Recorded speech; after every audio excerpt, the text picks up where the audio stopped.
Hello. तो ये एक कोशिश करूँगा शॉर्ट रिव्यू हो पर डिटेल में भी हो सकता है, ताकि आपको पता हो कि यार डॉक्टर मामून पाशा पे मैं मतलब इंटरनेट से इंस्टाग्राम से मैंने इनको 1 साल से मतलब देख रहे हैं, इनके इंस्टाग्राम पे मैंने फॉलो किया हुआ है दूसरे अकाउंट से।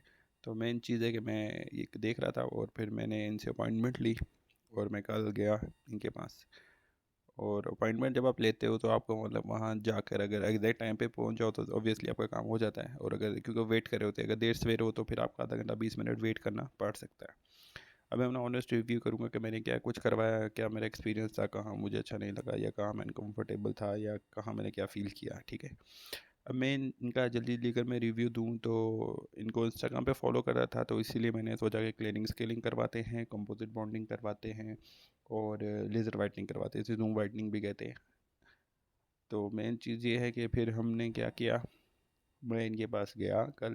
कल मेरी अपॉइंटमेंट थी, तो मैंने दांतों का ये सफाई वगैरह करवानी थी। तो सबसे पहले मैं इनके पास गया, ये मैं डिटेल में जाता हूँ। सबसे पहले आपने मेन G8 मरकज़ पे उतर जाना है, वहाँ पे क्रिसेंट वाली जो बिल्डिंग है, आपने उस बिल्डिंग पे चले जाना है और उसके सेकंड फ्लोर पे है, ये डिटेल लिखा है क्रिसेंट गेट जो बिल्डिंग है। मतलब आप जो ही G8 मरकज़ में उतरोगे इतनी बड़ी बिल्डिंग सामने नज़र आ जाएगी, तो इनको ढूंढना मुश्किल नहीं है। तो अब यहाँ तक रिव्यू की बात है कि सबसे पहले मैं इनके पास गया, मैं लेट था, 20 मिनट मैंने इंतज़ार किया और उसके बाद इन्होंने कहा ठीक है आप आ जाओ टेबल पे लेट जाओ। मैं लेट गया। इन्होंने वहाँ पे एक लेडी डेंटिस्ट थी, काफ़ी प्रोफेशनल और काफ़ी मतलब अच्छे से ट्रीट करने वाली, सॉफ्ट तरीके से, सॉफ्ट तरीका इन द सेंस के मतलब ऐसा नहीं कि बंदा के यार ये मैं किधर आ गया हूँ, लिटा लिया, तोड़ दिए दांत, या ऐसा कुछ नहीं।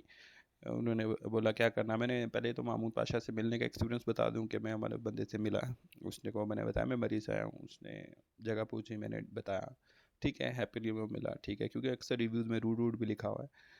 तो ठीक है, उसने बोला आप क्या करना है, मैंने बताया, उस बंदे ने अपनी सजेशन भी दी। मैंने कहा नहीं जो मैं चाह रहा हूँ आप वो कर दो।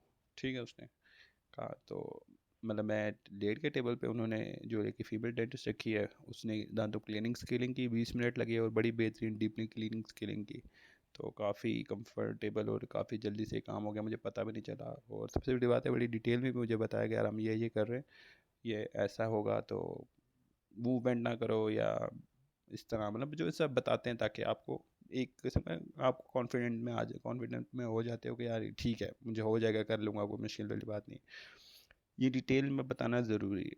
उसके बाद उस बंदी ने 20 मिनट में कर ली क्लीनिंग स्केलिंग। उसके बाद मामून पाशा क्योंकि बिज़ी है, तो busy in the sense in लोग एक ही कमरे में दो पोर्शन मतलब बनाए हुए, दोनों जगह पेशेंट ये डील करते हैं। तो वो दूसरे पोर्शन में था बंदा, जो ही क्लीनिंग स्केलिंग की तो अच्छे से मुंह वगैरह साफ़ करके, कुल्ली वगैरह करके, उसके बाद बंदे का बैठो।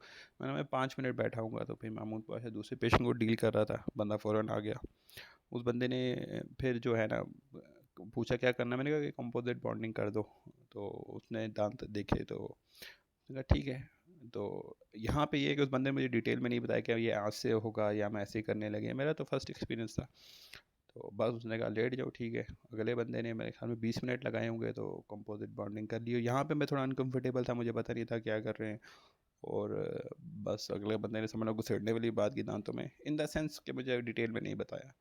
और काफ़ी मैं कंफर्टेबल था, पर 20 मिनट में इन्होंने तकरीबन 20 मिनट लगाए और जैसे तैसे मतलब मेरी अच्छी कंपोजिट बॉन्डिंग कर ली, मुझे पसंद आई। पर अब यहाँ पे भी एक डिटेल है कि कंपोजिट बॉन्डिंग इन्होंने मेरे दो दांतों में फ्रंट में नीचे करनी थी, जो कि सिर्फ राइट साइड पे एक पे की, लेफ़्ट पे नहीं की। क्योंकि इनका ये कहना था जी आप लेट आए हो, क्योंकि मैं घंटा लेट आया था इनके पास, घंटा डेढ़, जब मैंने अपॉइंटमेंट ली थी उससे मैं घंटा डेढ़ लेट आया था। तो उन्होंने कहा यार लेफ़्ट साइड वाले पे नहीं की है और आपकी स्केलिंग वाइटनिंग भी नहीं कर रहे हैं, लेज़र वाइटनिंग वो इसलिए नहीं करें क्योंकि आप लेट हो, नेक्स्ट टाइम से ही। तो ये है डिटेल। इस पर दो चीज़ें आपने देखनी है, एक जो फीमेल डेंटिस्ट थी उसने क्लीनिंग स्केलिंग की बहुत अच्छे से की है, ठीक है। और जहाँ पे अब दूसरा पॉइंट है मामून पाशा वाला, वो ज़ाहिर पता है मैं लेट गया था। और दूसरी बात ये है कि जी तेज़ी या कहो कि बस वो जो कंपोजिट बॉन्डिंग की वो बहुत मतलब मैं अनकम्फर्टेबल था उसमें, मुझे पता ही नहीं था हो क्या रहा है, कोई ब्रीफली एक्सप्लेन या कोई कुछ नहीं किया। और यहाँ पे मुझे एक चीज़ ये बुरी लगी कि यार अगर मैंने आया हूँ, मैं बार बार तो बंदा नहीं आ सकता, पर मैं लेट गया था इसलिए मैं कुछ बोला नहीं, ठीक है। मतलब इन द सेंस कि नहीं यार करो करो, मैं लेट गया था तो ज़ाहिर बात है, फिर भी उन्होंने मुझे डील किया। तो एक लेफ़्ट साइड वाले उन्होंने जहाँ पे कंपोजिट बॉन्डिंग करनी थी वहाँ नहीं की है, जिसकी वजह से अब मुझे फिर से कभी उनके पास या किसी और के पास जाना पड़ेगा कंपोजिट बॉन्डिंग के लिए। और जहाँ तक है जूम वाइटनिंग या लेज़र वाइटनिंग की, तो वो भी जो है ना करवानी पड़ेगी मुझे यहाँ से या कहीं और से।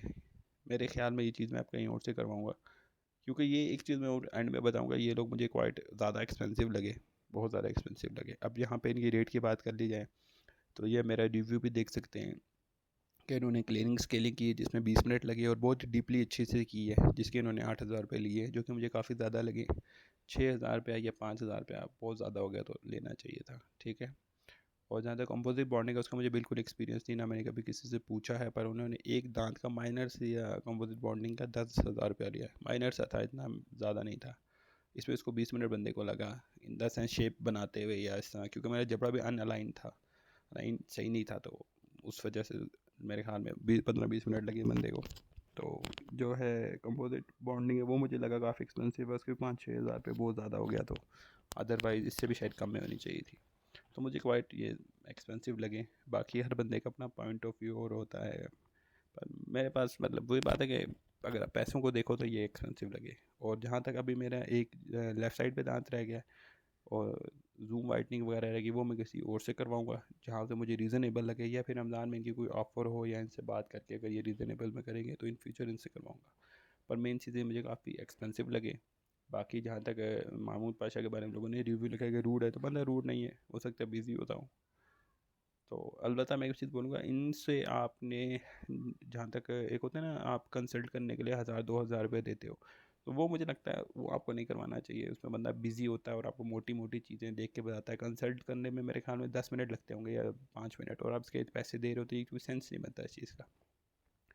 हाँ, हर बंदा जो है ना साल में एक बार उसे क्लीनिंग स्केलिंग करवानी पड़ती है, तो अगर आपको इनसे करवानी है या किसी से भी कंसल्ट करवानी है, तो आप डायरेक्ट उसी की बात करके उसी के लिए डिस्काउंट लेकर या जो भी इनकी ऑफ़र बनती है आप जाके क्लीनिंग स्केलिंग करवाओ और फर्दर डिस्कस कर लो कि क्या कुछ हो सकता है। आप सिर्फ अगर आप सिर्फ कंसल्ट करने के 2,000 रुपये देते तो वो मेरे ख्याल में बिल्कुल बेवकूफ़ी है, वो नहीं करनी चाहिए।